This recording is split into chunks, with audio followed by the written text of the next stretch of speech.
everybody. Thank you all for your time today, for being here. As I think you all know, 2 weeks ago in our King County Council Committee of the Whole, which I chair, we held a hearing on what I then called a damning audit of our contract management in Department of Community and Human Services, particularly in the Best Starts for Kids program.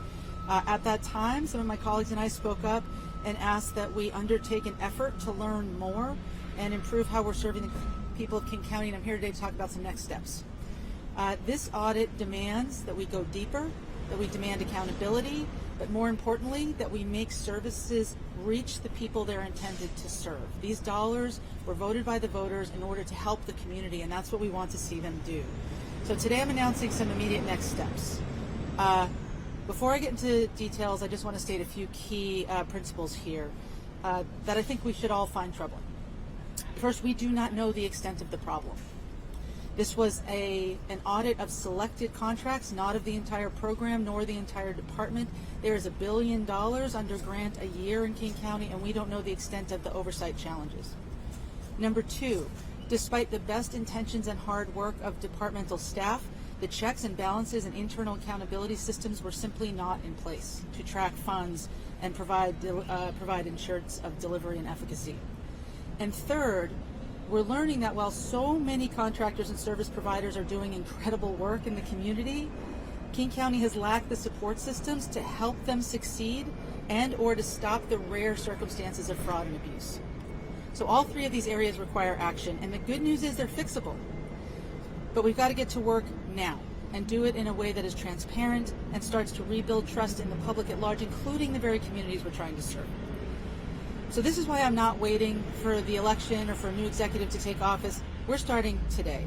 First of all, I'm scheduling a special committee hearing of the Committee of the Whole to focus on this issue, to bring forward the ordinance that has been proposed by Councilmember Dunn and amendments by myself and any other council members who wish to engage, and we will take action in the committee meeting in order to bring forward action from the council.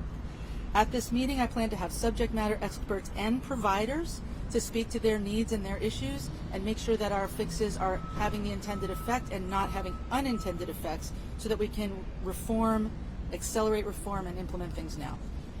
I will be personally asking the executive to launch an internal audit of all Department of Community and Human Services contracting so we can know the full extent of the problem and scale solutions. Beyond that, I'll be asking that the executive implement a full internal audit system going forward that regularly reviews and reports on all contracts throughout the county, including how awards are granted, how they are tracked, how we are accountable to taxpayers and beneficiaries, just as contractors are accountable to us. It's a two-way street.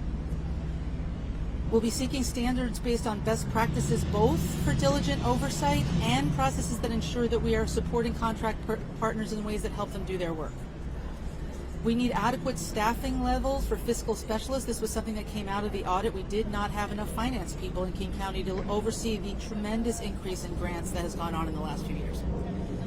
And we need to see the executive's response to all the auditor recommendations that required future plans.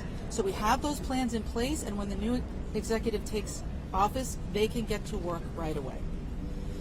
My colleague Reagan Dunn, as I mentioned, has authored a good first step in this process, and we're going to use that as the vehicle. And I look forward to working with him and others so the council can make critical changes.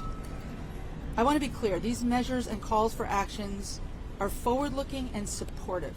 They are meant to implement the programs that we all support, that we want to see reach the public.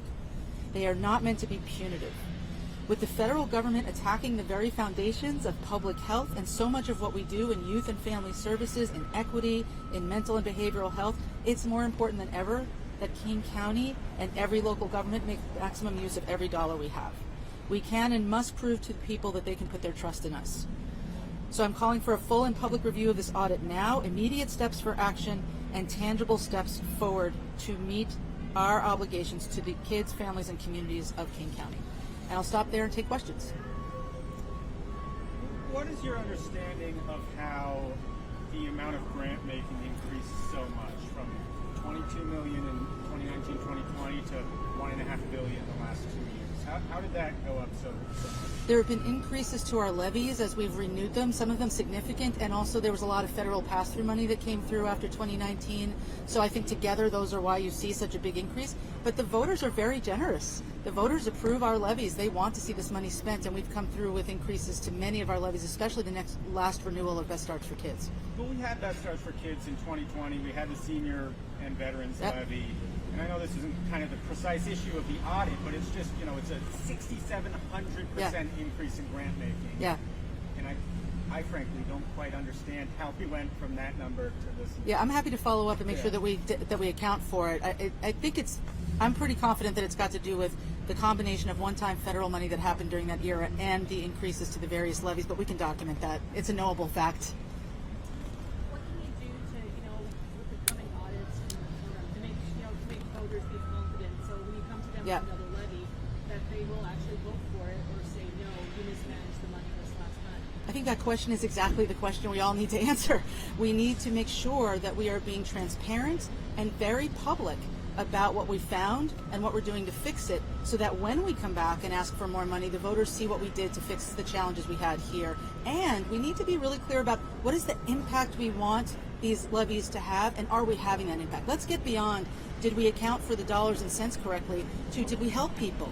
Did we see better outcomes for people in our community? We need to show all of that. We are about to vote in the next few weeks on the next version of the mental illness and drug dependency levy. Now, this is a councilmanic levy. It doesn't go to the voters, so we get to vote on it ourselves. But we should be asking these questions. Do we have the right accountability in place when we vote for this new levy to make sure it's being spent for what it's needed for?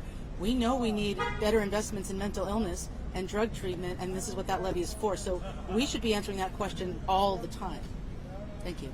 What kind of impacts have you seen so far related to the money that has been spent? Well, so we really don't know too much about what's happened. This audit, as I said, had looked at, I want to say 36 or 39 contracts. There are so many contracts. We know that there were serious challenges with oversight. We don't know how much money was misused. So to say what the impact was, we can't do that yet. That's part of what I'm announcing now, is we need to make sure we look at everything wall to wall and understand the full impact. But I'll say, just the announcement of the audit itself has had an impact on public trust. We are being inundated with emails at the county council since we had the presentation on the audit, with people who are really concerned. And it's come from across the spectrum. I've been surprised that people, Democrats and Republicans, usually you get fiscal responsibility from one side of the aisle. I'm getting fiscal responsibility from everybody. People really care that we are doing what we said we were going to do for the people we said we were going to help. Remind our listeners, what was this intended to do? So the contracts were in a few of the strategies, mainly in our levy that's approved by the voters, that's called Best Starts for Kids.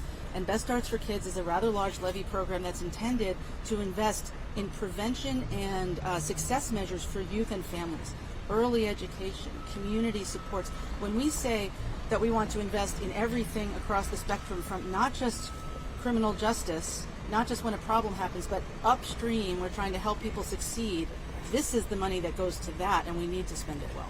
So in your call for looking at this, taking a closer look at Yes. these contracts and so forth, who are you planning, who do you envision being Right. part of this panel? So the panel at the... Or who do you want to see take a closer look? I am calling on the executive to bring on board an internal auditor that would be in-house, preferably not in the operational department, preferably somewhere like budget or procurement, somewhere with slight distance and objectivity, that will then be tasked each day, all day, every day, with making sure that we have the best practices and the oversight that we need. The auditor that did this audit is an independent auditor in the legislative branch. They don't implement audit findings, they just do the studies and make recommendations. I'm proposing a person whose job it is, whose expertise it is, to make sure that we are implementing the recommendations and knowing all the problems, like expanding our knowledge of the problems, implementing all the best practices, and that is a person, that's their job. When they wake up in the morning, that is what they are tasked to do.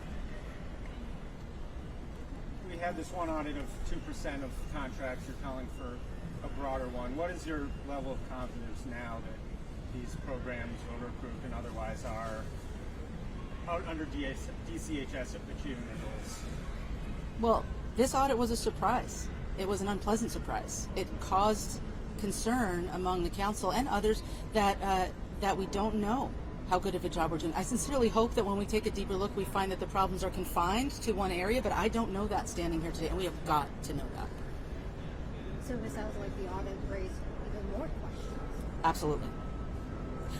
Sorry, bad answer for radio.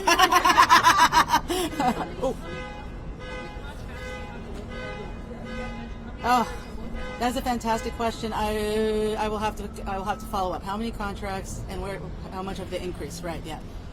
Thank you. Okay. All right. Thank you all very much. Appreciate your time today.